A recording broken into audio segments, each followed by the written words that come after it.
नमस्कार दोस्तों, मेरा नाम है पीयूष परमार और आप देख रहे हैं सरल भारत न्यूज। आज मेरे साथ वे शख्सियत जुड़ी हैं जिनके एक लोकसभा चुनाव के बाद ये पूरे देश भर में फेमस हो गए थे, क्योंकि इन्होंने एक ऐसे व्यक्ति को हराया था जो कि उनकी एक परंपरागत सीट थी। जी हाँ, मैं बात कर रहा हूं केपी यादव की, जो कि गुना शिवपुरी लोकसभा सांसद हैं और उन्होंने 2019 के लोकसभा चुनाव में वरिष्ठ कांग्रेस के नेता उस वक्त ज्योतिरादित्य सिंधिया को उन्हीं की परंपरागत सीट पर हरा दिया था, जिस पर उनकी दादी लगातार 6 बार जीती, फिर उनके पिताजी 4 बार जीते, फिर उसके बाद खुद ज्योतिरादित्य सिंधिया 4 बार जीते थे। लेकिन उनको करारी शिकस्त देने में कोई अगर कामयाब हुआ था तो वे थे केपी यादव जी।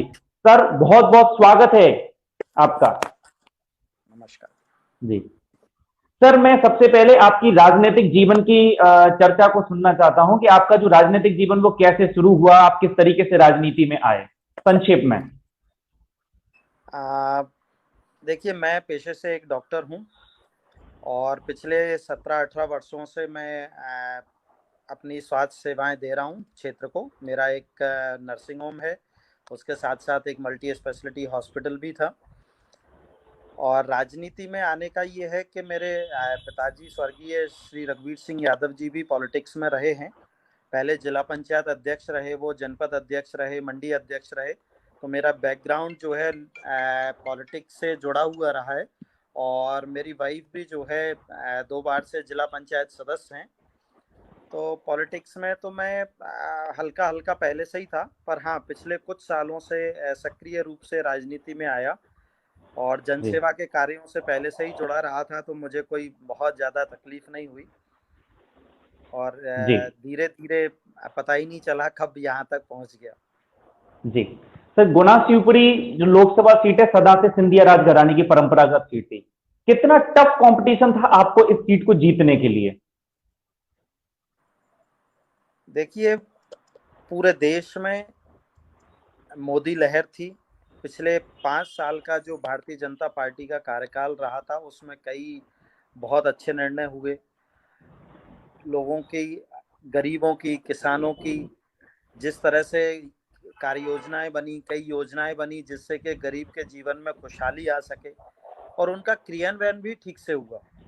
और उसी का नतीजा है कि 5 साल में लोगों ने भारतीय जनता पार्टी के शासन को देखा, हमारे यशस्वी प्रधानमंत्री माननीय नरेंद्र मोदी जी के नेतृत्व को देखा, और जो जनहितैषी, जन कल्याणकारी योजनाएं चालू की, लोगों के दुख दर्द में जिन योजनाओं से लाभ मिल सके, ऐसी अनेकों अनेक योजनाएं चालू हुई।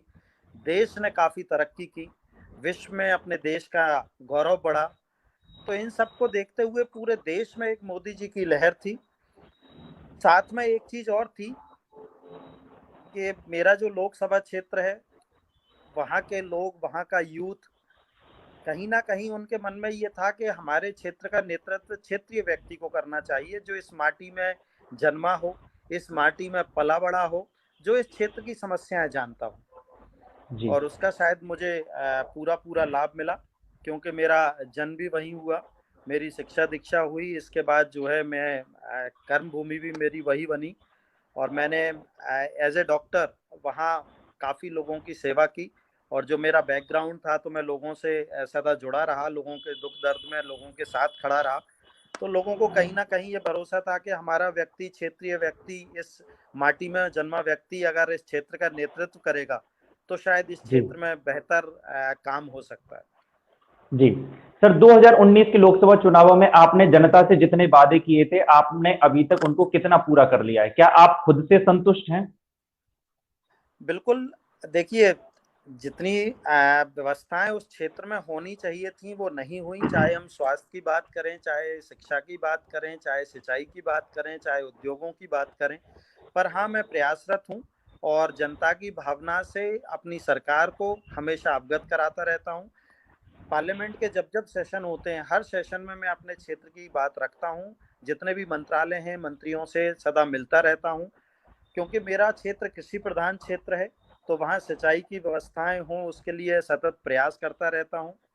नल जल योजना वहाँ चालू हो गई है, मोदी जी का सपना है ये तो कि 2023 या 24 तक घर घर तक शुद्ध पीने का, घर घर घर तक जल पहुँचे टोंटी के द्वारा। तो उसका काम हमारे यहाँ चालू हो गया है। रोड्स जी भी काफी आए हैं। नेशनल हाईवे मेरे अशोकनगर डिस्ट्रिक्ट से नहीं था, वो सैंक्शन हो गया है, काम भी चालू हुआ है। एजुकेशन की अगर हम बात करें तो सेंट्रल स्कूल के लिए मैंने अशोकनगर के लिए मांग की थी, वो पूरी हो गई है। इसके साथ साथ में शिवपुरी में, कोलारस में, पिछोर में और गुना के बामोरी के लिए भी मैंने सेंट्रल स्कूल की मांग की है। मुझे लगता है भविष्य में वो भी जरूर पूरी होगी। जहां तक चिकित्सा की अगर बात करें तो केंद्र सरकार ने इस बार बहुत अच्छा बजट रखा है, और जितनी भी पीएससी सीएससी थी उनको अपग्रेड करने का काम धीरे धीरे चालू हो गया है। जितनी व्यवस्थाएं होनी चाहिए थी, कहीं सिटी स्कैन मशीन चाहिए तो कहीं पर ऑक्सीजन प्लांट चाहिए, वो सारी व्यवस्थाएं पूरी की जा रही हैं। इसके साथ साथ शिवपुरी में मेडिकल कॉलेज पूरी तरह से तैयार हो चुका है, चालू भी हो गया है। वहाँ जो कमियां थी उनको पूरा किया गया और इस बार मेडिकल कॉलेज ठीक से सुचारू रूप से चालू हो गया है। गुना और अशोकनगर के लिए भी मैंने मेडिकल कॉलेज के लिए डिमांड की थी, यहाँ से सैंक्शन भी हो गया था, पर जब मध्य प्रदेश में कांग्रेस की सरकार थी तो उन्होंने यह कह के मना कर दिया था कि हमारे यहाँ ऑलरेडी एक मेडिकल कॉलेज है प्राइवेट, हम उसको ही दोबारा चालू करेंगे, क्योंकि गुना हमारा आकांक्षी जिला था तो वहाँ मेडिकल कॉलेज बड़े आसानी से आ सकता था। अब मैंने दोबारा से प्रस्ताव बनवाया है और मेरी कोशिश है कि गुना या अशोकनगर या दोनों जगह मेडिकल कॉलेज अगर आता है तो स्वास्थ्य सुविधाओं में काफी बढ़ोतरी होगी। और जी साथ में जहाँ तक रोजगार की बात है तो मेरा प्रयास है कि वहाँ पर कोई छोटे छोटे उद्योग आए जिससे लोगों को रोजगार मिल सके। तो मैं सतत प्रयास में हूँ और जरूर ही ये कमियां जो इस क्षेत्र में हैं वो पूरी होंगी। और सिंचाई के लिए भी मेरा काफी प्रयास है कि वहाँ छोटे बड़े तालाबों का निर्माण हो ताकि लोगों की जमीन तक सिंचाई का पानी उपलब्ध हो सके। जी सर, आपने बताया कि आप अपने क्षेत्र के लिए आगे कौन सी विकास परियोजनाएं लेकर आने वाले हैं और कौन से ऐसी मामले मुद्दे हैं जिनको आप अच्छे तरीके से लोकसभा में उठाने वाले हैं। सर, एक बड़ा सवाल है और सबके मन में यह सवाल है पूरे मध्य प्रदेश की राजनीति में, जब ज्योतिरादित्य सिंधिया भारतीय जनता पार्टी में आए थे तो एक कयास ये लगाए जा रहे थे कि ज्योतिरादित्य सिंधिया का तो राजनीतिक करियर अब आगे बढ़ने वाला है, लेकिन एक व्यक्ति है जिसका राजनीतिक करियर अब हो सकता है खत्म हो जाए, जिसमें नाम आपका था। तो इन सारी शंकाओं पे, संदेहों पे आप क्या कहना चाहेंगे? क्योंकि ये लग रहा है कि देखिए आगे आने वाले लोकसभा चुनाव में आपको टिकट नहीं दिया जाएगा। देखिए ये राजनीति है, लोग अपने अपने तरह से कयास लगाते रहते हैं, लेकिन भारतीय जनता पार्टी एक ऐसी पार्टी है जहां हर कार्यकर्ता को काम करने का मौका मिलता है। कोई भी कार्यकर्ता, चाहे वो किसी भी वर्ग से हो, समाज से हो, चाहे वो गरीब हो, किसान हो या कोई भी हो, उसको बिल्कुल मौका मिलता है। काम के आधार पर यहाँ मौका दिया जाता है और निश्चित रूप से पार्टी जैसा जो डिसाइड करेगी, जिसका जो काम जिसको जो मिलेगा वो अपने उस कर्तव्य का निर्वहन करेगा। और अभी से इन सब बातों में कोई मतलब नहीं है। मुझे पूर्ण जी विश्वास है कि अगर मैं क्षेत्र के लिए लगातार काम कर रहा हूँ और अगर काम करता रहूंगा तो आगे पार्टी जो भी निर्णय लेगी, मुझे जैसा जो दायित्व मिलेगा मैं उसका निर्वहन करूंगा। क्योंकि अभी जिस तरीके से देखा जा रहा है, सिंधिया जी जब से आए हैं तो सिंधिया का मान मनोबल, उनके कद, उनके सम्मान का इतना मतलब ध्यान दिया जा रहा है कि कहीं आप जैसे जो कार्यकर्ता हैं उनका कहीं ध्यान ना दिया जाए, ऐसा हो सकता है, क्योंकि इसकी बातें बहुत ज्यादा राजनीतिक गर्मा गर्मी चल रही है। देखिए हम और आप सभी जानते हैं कि जैसे ही मध्य प्रदेश में कांग्रेस की शासन आई थी, शासन का मैं कहूँगा कुशासन जब से कांग्रेस का आया था, लोगों का जीना मुश्किल हो गया था। पूरे प्रदेश में त्राही त्राही मच गई थी और किसान हो, चाहे गरीब हो, चाहे व्यापारी हो, चाहे कर्मचारी हो, सभी लोग बहुत ही असंतुष्ट थे, लोग परेशान थे। ये बात सच है कि माननीय ज्योतिरादित्य सिंधिया जी ने कांग्रेस को छोड़ा, भारतीय जनता पार्टी ज्वाइन की। उनके साथ साथ उनके कई सहयोगियों ने भारतीय जनता पार्टी ज्वाइन की और भारतीय जनता पार्टी की सरकार आज बनी है तो उन्हीं की वजह से बनी है। तो जरूर ही उनको उतना सम्मान मिलना भी चाहिए, क्योंकि पूरा प्रदेश परेशान था और आज हमारी मध्य प्रदेश में सरकार है तो निश्चित ही अब उनकी वजह से सरकार बनी है तो उनका सम्मान होना भी चाहिए। सर, एक प्रश्न ये भी आ रहा है मेरे दिमाग में कि जिस तरीके से आप कांग्रेस के शासन से परेशान थे, कहीं सिंधिया जी के आने से भी तो परेशान नहीं हो चुके हैं? क्योंकि आपने उन्हीं की वजह से उस पार्टी को छोड़ा था। नहीं नहीं, देखिए ये भारतीय जनता पार्टी एक विचारधारा की पार्टी है। ये हमेशा राष्ट्रवाद पे, राष्ट्र के हित में काम करती है और राष्ट्र के हित में, प्रदेश के हित में जो भी निर्णय होते हैं वो हमेशा किए जाते हैं। और हम सब लोग इसी मूल मंत्र को लेके चलते हैं कि गरीब से गरीब व्यक्ति के जीवन में खुशहाली कैसे ला सकें, क्षेत्र का विकास कैसे हो, किसानों की तरक्की कैसे हो, किसानों की आय दोगुनी कैसे हो, लोगों को रोजगार कैसे मिले, लोगों को अच्छी शिक्षा मिले, अच्छा स्वास्थ्य मिले। इसी के लिए हम सब लोग दिन रात प्रयासरत रहते हैं और हमारी पार्टी हमेशा जी। इसी मूल मंत्र पे काम करती है और आगे भी करती रहेगी। आपने सर गरीबों की बात की, राष्ट्र हित की बात करी, देश हित की बात करी, लेकिन पेट्रोल, डीजल, गैस, महंगाई, इन सभी से तो देश की जनता त्राहिमाम कर रही है। और आप जैसे सांसदों को, खास तौर पे भारतीय जनता पार्टी के सांसदों को चुना ही इस वजह से था कि आप उनकी आशाओं के अनुरूप काम करेंगे, लेकिन आज तो सभी की आशाओं पर पानी फिर चुका है। देखिए, जो जो वादे भारतीय जनता पार्टी ने किए थे, जो भी निर्णय हमारे शीर्ष नेतृत्व ने जो चुनाव में वादे किए थे, उन वादों को पूरा किया गया है। देखिए, इस छोटे से कार्यकाल में जब से मैं सांसद बना हूं, मैंने स्वयं देखा है, जो प्रजातंत्र का सबसे बड़ा मंदिर है, वहां ऐसे कई बिल पास हुए जिसके लिए लोगों ने पीढ़ियां खपा दी थी। हर एक भारतीय का ये सपना था कि धारा 370 हटनी चाहिए, क्योंकि कश्मीर हमारा अभिन्न अंग है, वहां जाने के लिए हमें किसी की परमिशन नहीं चाहिए। वो हुआ। राम मंदिर के निर्माण का रास्ता प्रशस्त हुआ, ट्रिपल तलाक हटा, सीएए कानून आया, कई ऐसे कानून आए जो जनता चाहती थी। और आज भी भारत के लोग, हमारे देश के लोग, हमारे यशस्वी प्रधानमंत्री जी के साथ खड़े हैं। और ये तो विपक्ष का हुहल्ला है कि लोग परेशान हैं, कि महंगाई से परेशान है। पहली बार ऐसा हुआ होगा देश में कि करोड़ों, इतने करोड़ लोगों को मुफ्त में अनाज दिया गया। इतनी बड़ी त्रासदी आई है, कोरोना महामारी आई, इसमें कहीं भी अपन ने ये नहीं, किसी ने भी किसी भी क्षेत्र में ये नहीं सुना होगा कि कोई भूखा सोया हो। सरकार ने सबका ध्यान रखा। अभी वैक्सीनेशन का देखिए, वैक्सीनेशन, इतना बड़ा वैक्सीनेशन अभियान चल रहा है, वो भी मुफ्त में सरकार की तरफ से।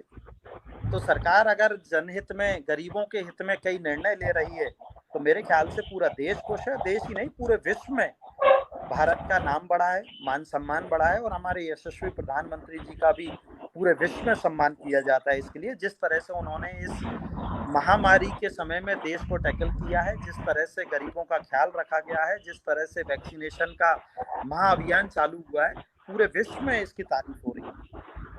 आपने सर बात करी देश की जनता की, लेकिन जनता में से मैं आपके सामने दो मुद्दे उठाना चाहूंगा। जय जवान जय किसान। आज जवान, मैं यूथ की बात कर रहा हूं, उसके पास नौकरी नहीं है हाथ में। तमाम केंद्रीय जो नौकरियां थी वो निकली नहीं है। एसएससी में तमाम घपले घोटाले चल रहे हैं। आपकी राज्य सरकार में 2018 से चयनित शिक्षकों को नौकरी नहीं मिली है। तमाम ऐसे जो पेंडिंग एग्जाम हैं जो अभी तक पूरे नहीं हुए। शिवराज सरकार किसी भी तरीके से जॉब्स नहीं दे पा रही है, वहीं केंद्र सरकार। तो ये तो हुई जवान की बात। और किसान आप सभी के सामने संसद के जस्ट बगल से जंतर मंतर पर बैठा हुआ है, लगातार 8 महीने से सिंधु बॉर्डर, तमाम बॉर्डर पर बैठा हुआ है। तो ना जवान खुश है ना किसान खुश है। जनता कह रही है कि सिर्फ और सिर्फ भारतीय जनता पार्टी के कार्यकर्ता खुश हैं। देखिए, जहां जहां चुनाव होते हैं, वहां भारतीय जनता पार्टी बहुत अच्छा परफॉर्म कर रही है। चाहे आप किसी भी चुनाव को लेकर बात कर लें, विपक्ष का काम है हुहल्ला करना, वो हमेशा करती रहती है। नौजवानों की अगर हम बात करें, तो स्किल डेवलपमेंट को लेके जो इतने कोर्सेज चालू हुए हैं, लोग नौकरी नहीं, नौकरी पैदा करने वाले बनाए जा रहे हैं। खुद का अपना रोजगार चालू कर रहे हैं, कई स्टार्टअप योजनाएं चालू की जा रही हैं, लोगों को आत्मनिर्भर बनाया जा रहा है, इसके तहत पूरा अभियान चलाया जा रहा है और यूथ खुश है। और जहां तक किसानों की बात है, मैं स्वयं एक किसान हूं।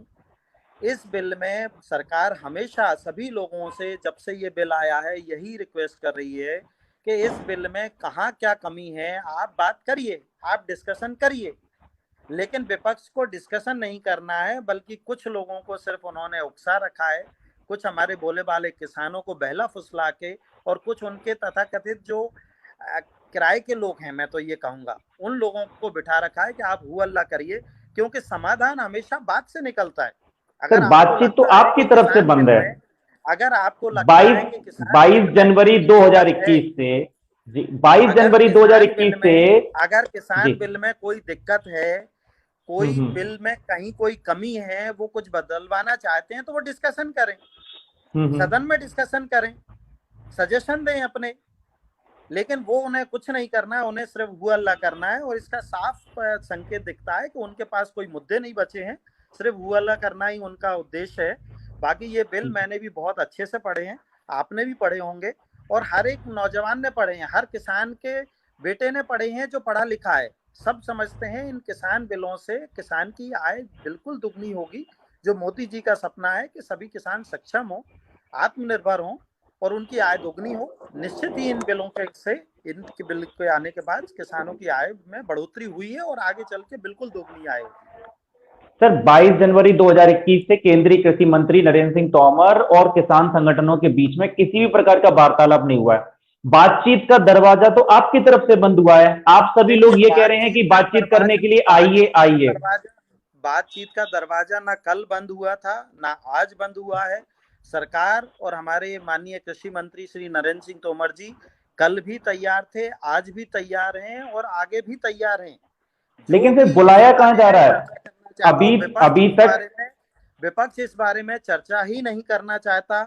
उन्हें के पास कोई मुद्दा नहीं है, बिलों में कोई कमी नहीं है, मैं तो ये कहूंगा, इसलिए वो बात ही नहीं करना चाहते हैं। सिर्फ जो है शोरगुल मचाना चाहते हैं, हु हल्ला करना चाहते हैं और सदन नहीं चलने दे रहे हैं। ये वाकई गलत है। उन्हें अगर कोई आपत्ति है तो उन्हें सदन में अपनी बात रखना चाहिए, लेकिन वो बात नहीं। सर किसान ये कह रहे हैं कि हमसे वार्तालाप किया जाए, लेकिन आप सभी लोग जो भारतीय जनता पार्टी के नेता हैं वो ये कह रहे हैं कि दरवाजा खुला है। लेकिन सर दरवाजा खुला है, लेकिन उसके लिए एक आमंत्रण पत्र भी तो होना चाहिए। क्या आप सर एक मिनट आप ये बता दीजिए कि 22 जनवरी के बाद कम से कम 60 मीटिंग्स हो चुकी हैं, लेकिन सर अभी तक खुले हैं, पूरी खुले हैं सर, लेकिन सशर्त विपक्ष बैठना चाहे विपक्ष बैठ सकता है। किसान बिल्कुल किसानों के ही सरकार है, ये किसानों के भले के लिए ये सरकार काम कर रही है, किसानों के साथ खड़ी है ये सरकार।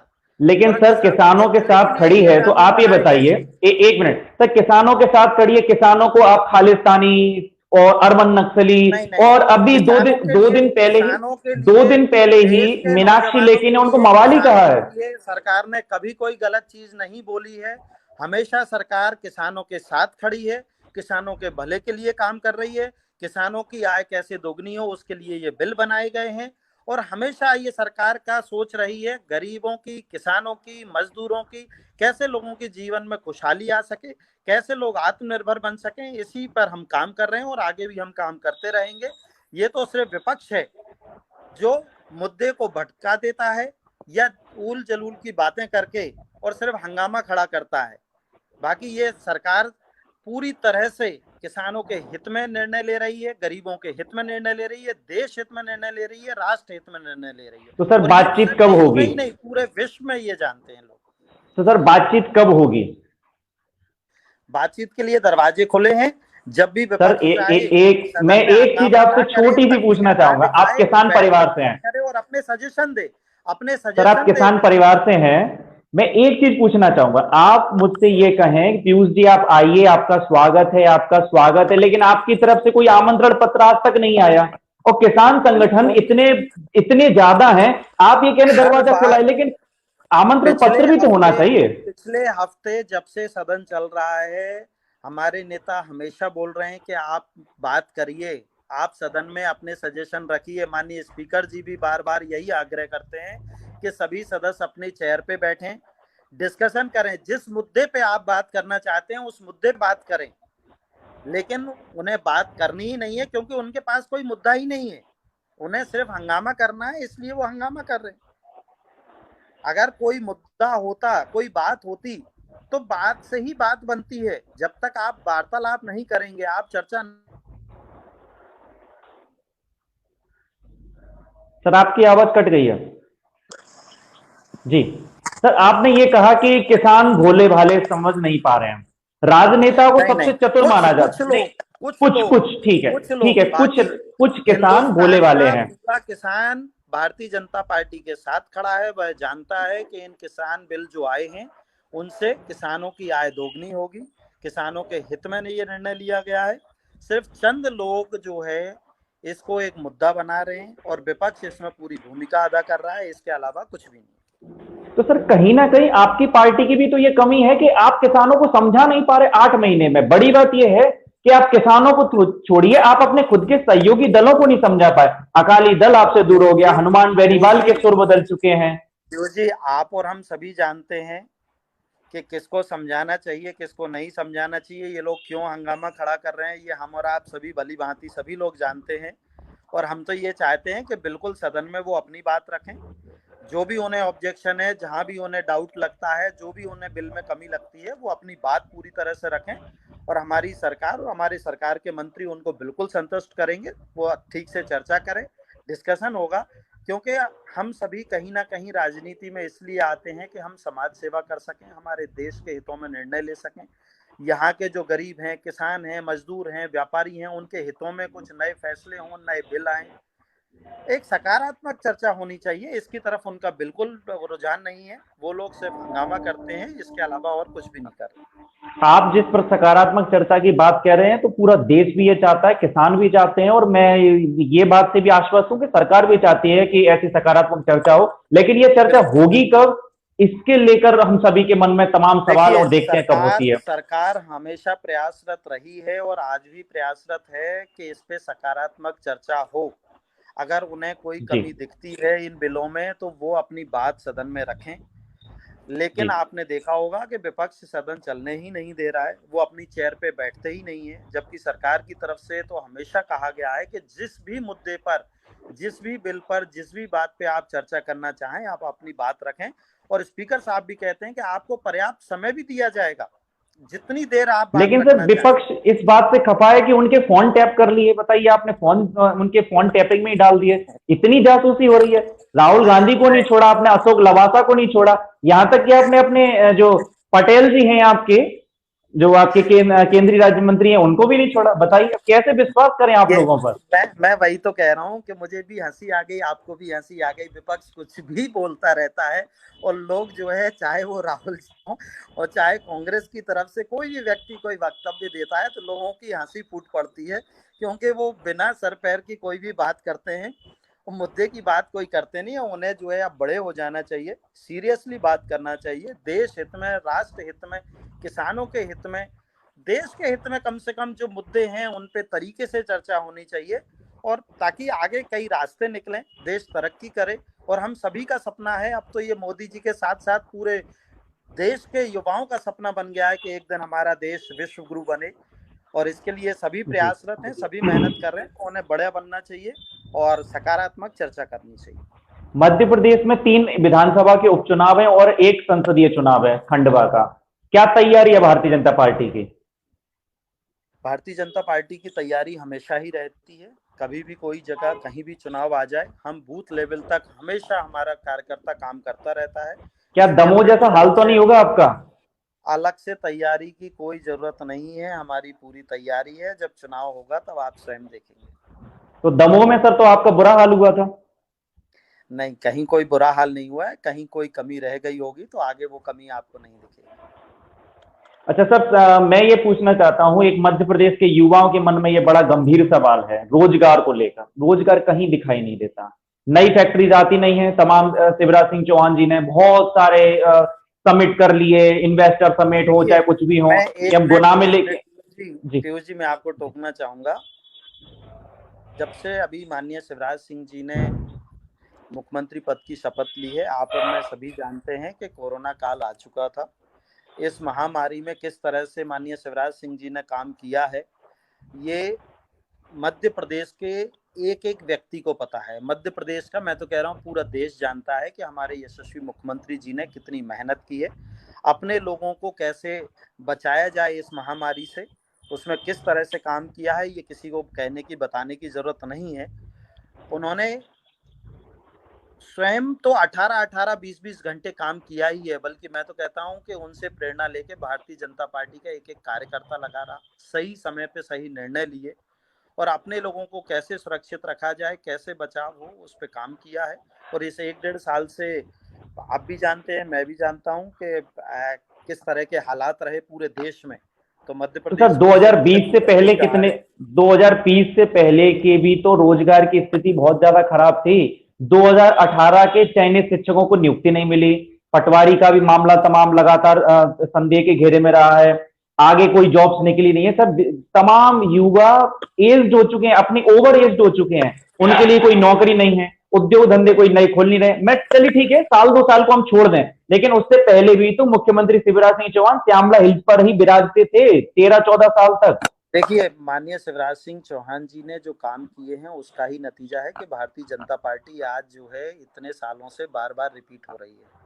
और आज भी सर बार बार रिपीट होना चीज एक अलग है, ये आपकी पार्टी की रणनीति की चीज एक अलग है। अगर कुछ कहती है तो वह यही कहती है कि भारतीय जनता पार्टी ही एक ऐसी पार्टी है जो युवाओं की, किसानों की, मजदूरों के बारे में सोचती है और काम करती है।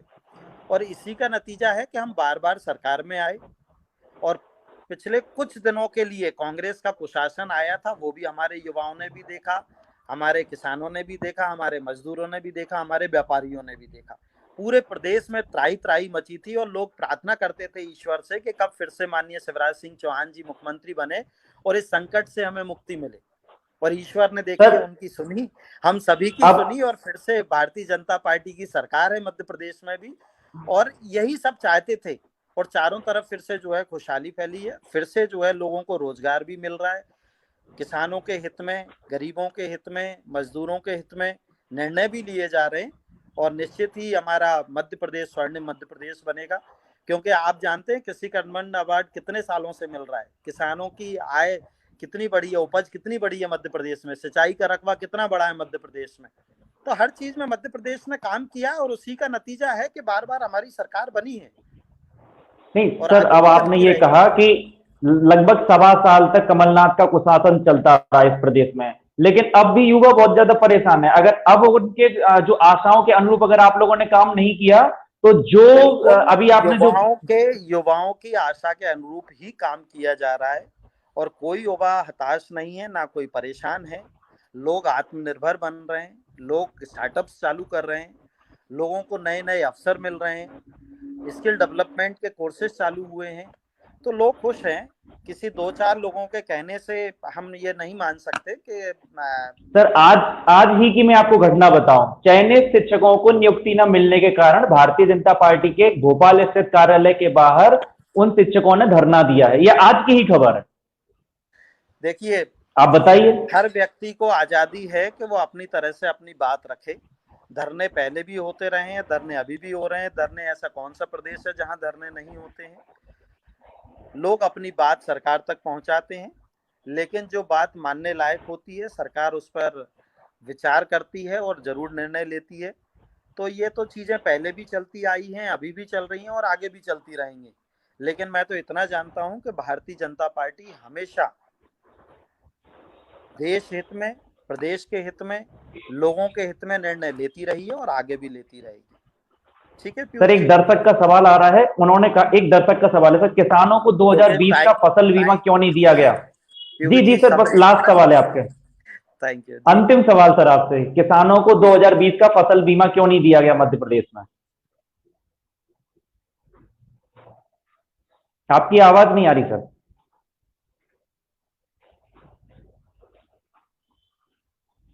तो ये थे मेरे साथ केपी यादव जी, जो कि गुना शिवपुरी से सांसद थे, और आज इनसे बड़े गंभीर, तीखे और कड़े सवाल मेरे द्वारा किए गए। और लगातार हम अपनी सांसदनामा सीरीज में देश भर के तमाम सांसदों को इकट्ठा करेंगे, उनसे लगातार तीखे सवाल किए जाएंगे और एक ऐसी पत्रकारिता को जीवित करने का प्रयास किया जाएगा जिस प्रकार की पत्रकारिता को पूरे देश की जनता देखना चाहती है, सिर्फ चाटुकारिता को देखना नहीं चाहती। क्योंकि जिस तरीके से आज टीवी चैनल, मतलब कि मेन स्ट्रीम मीडिया जनता को ठेंगा दिखाते हुए अपनी पक्ष की बातें रख रही है, किसी एक पार्टी का पक्ष रखती है या किसी एक विचारधारा को रखती है, लेकिन जनता की विचारधारा, जनता की आशाओं को वो दूर दरकिनार कर देती है। लेकिन ऐसी पत्रकारिता को जीवित रखने के लिए सरल भारत प्रतिबद्ध है, संकल्पित है, और हम ऐसी ही पत्रकारिता को आगे जीवित रखेंगे और देश हित, राष्ट्र हित की बातें और सबसे बड़ी बात मानव हित की बात करते हुए हम लोग लगातार प्रयासरत रहेंगे। तो मेरा नाम है पीयूष परमार और आप देख रहे हैं सरल भारत। नमस्कार।